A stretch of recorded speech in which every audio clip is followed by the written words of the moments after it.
আসসালামু আলাইকুম। তাহমিনাস লাইফ ক্যাপচারে আপনাদের সবাইকে স্বাগতম। আমি তাহমিনা বলছি ঢাকা থেকে। কেমন আছেন আপনারা সবাই? আমরা সবাই আলহামদুলিল্লাহ ভালো আছি। চলে এলাম বরাবরের মতো নতুন আরও একটি ব্লগ নিয়ে। আশা করছি শেষ পর্যন্ত সবাই সাথেই থাকবেন। আর আজকে ব্লগটা আমি শুরু করছি রাতের রান্না দিয়ে। তো এখানে আমি সিম আর আলু একেবারে কুচি করে কেটে নিয়ে ছোট যে চিংড়ি মাছগুলো, একেবারে ছোট এক ধরনের চিংড়ি মাছ এখন বাজারে পাওয়া যাচ্ছে, ওই চিংড়ি মাছগুলো আগে কখনো খাওয়া হয়নি। তো এইবার দেখে কিনেছিলাম 1 কেজি পরিমাণের। তো ওই চিংড়ি মাছগুলো দিয়ে ভাজি করে নিচ্ছি। তো খেতে কিন্তু খারাপ হয়নি, মোটামুটি ভালোই লেগেছে। কোনো কাটার ঝামেলা ছিল না, শুধু একটা একটা করে বেছে নিতে হয়েছে। তো পাশাপাশি চুলোতে আমি আরেকটা তরকারি বসিয়ে দিয়েছি। এখানে বেশ কিছু পরিমাণের তেল দিয়ে আমি পেঁয়াজগুলোকে হালকা করে ভেজে নিয়েছি। তারপর বেশ কিছু পরিমাণে আদা রসুন বাটা দিয়ে দিচ্ছি। এখন পেঁয়াজটা আদা রসুন বাটা দিয়েও আমি ভেজে নিয়েছি। আর পাশের চুলার যে আমার ভাজিটা সেটা কিন্তু হচ্ছে। আর এখানে কিন্তু আমি কাঁচামরিচের পরিমাণটা একটু বেশিই দিয়েছি, কারণ এইসব ভাজিতে একটু ঝালের পরিমাণটা বেশি না হলে ভালো লাগে না। আর এই তো আমার আদা রসুন বাটাটা দিয়েও কিন্তু পেঁয়াজটা ভাজা হয়ে গেছে। আমি এখানে এখন বেশ কিছু পরিমাণের পানি দিয়ে দিচ্ছি মশলাটা কষানোর জন্য। যতটুকু পানি প্রয়োজন অতটুকুই। এখন আমি এখানে শুকনো মশলাগুলো অ্যাড করে দিচ্ছি, পরিমাণ মতো লবণ, হলুদের গুঁড়া আর মরিচের গুঁড়া। তো আমার বয়মে মরিচের গুঁড়াটা শেষ হয়ে গিয়েছিল, যতটুকু আছে আমি অতটুকুই ঢেলে দিয়েছি। অতটুকুই আমার তরকারিটা রান্না হয়ে যাবে। পরবর্তীতে আবার ক্লিন করে মুছে তারপর আবার রিফিল করে নেব মশলাগুলো।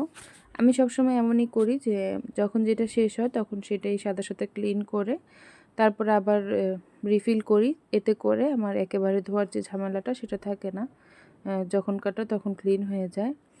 তারপরেই তো এখানে আমি মাছ অ্যাড করে দিয়েছি। এগুলো হচ্ছে তেলাপিয়া মাছ। আমি আজকে খুব মজার একটা তরকারি রান্না করব তেলাপিয়া মাছ দিয়ে, সিমের বিচি দিয়ে, টমেটো দিয়ে। এই রান্নাটা কিন্তু খেতে খুবই ভালো লাগে। আপনারা যারা যারা খেয়েছেন তারা তো জানেনই, তেলাপিয়া মাছ বা রুই মাছ, বড় যে কোনো মাছ। তো রুই মাছটা আমার বাসায় জান্নাতের বাবা অতটা পছন্দ করে না, ওটার ভিতরে কাঁটা বেশি থাকে, বাচ্চারাও খেতে পারে না।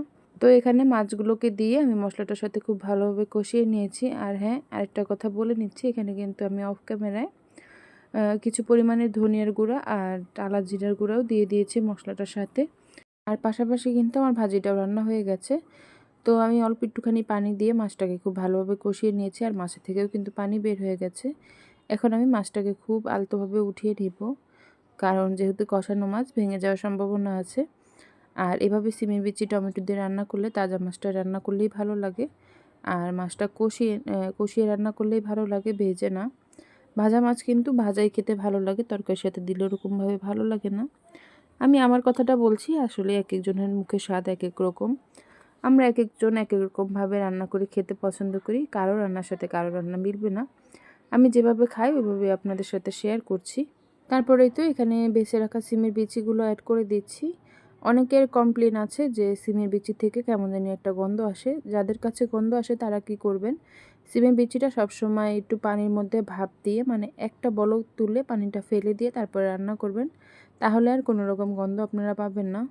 তো সিমের বিচি সেদ্ধ হতে যেহেতু বেশিক্ষণ সময় লাগে না, এর জন্য আমি এখানে টমেটো দিয়ে দিচ্ছি।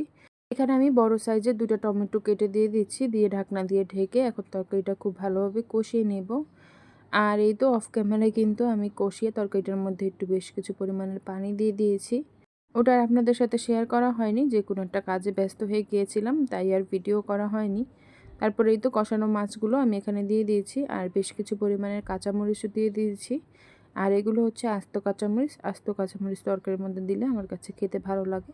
আমি ওইটাকে পরবর্তীতে ভাতের সাথে ঢলে তারপরে খেয়ে ফেলি। তো একটু ঝোল ঝোল অবস্থায় তরকারিটা নামাতে হবে, কারণ সিমের বিচিতে কিন্তু ঝোলটা একটু টানিয়ে ফেলে। আর একেবারে মাখা মাখা হলে সিমের বিচির তরকারি খেতে ভালো লাগে না। তো এই তো আমার তরকারিটা কিন্তু প্রায় রান্না হয়ে গেছে। আমি এখন এখানে বেশ কিছু পরিমাণের ধনিয়া পাতাও দিয়ে দিয়েছিলাম। দিয়ে কিছুক্ষণ সময় আমি ঢাকনা দিয়ে ঢেকে দিয়েছি। আমার সিমের বিচি এবং টমেটো সব কিছুই ঠিকঠাক মতো সেদ্ধ হয়ে গেছে। আর এই তো আমার ভাঙাচোরা ঢাকনাটা, যেটা দিয়ে আমি সবসময় রান্না করি, ওটা রান্না শেষ। এখন ওটা সরিয়ে ফেলে আমার যে ক্লিন করা ঢাকনাটা সেটা দিয়ে আমি ঢেকে দিচ্ছি। এই ছিল আমার আজকের সিম্পল রান্না, ভাজি আর মাছের তরকারি। তো আজকের জন্য এটুকুই। যারা এতক্ষণ যাবত ধৈর্য ধরে আমার ভিডিওটি দেখছেন তাদেরকে অসংখ্য ধন্যবাদ জানিয়ে আজকের জন্য বিদায় নিচ্ছি। আসসালামু আলাইকুম।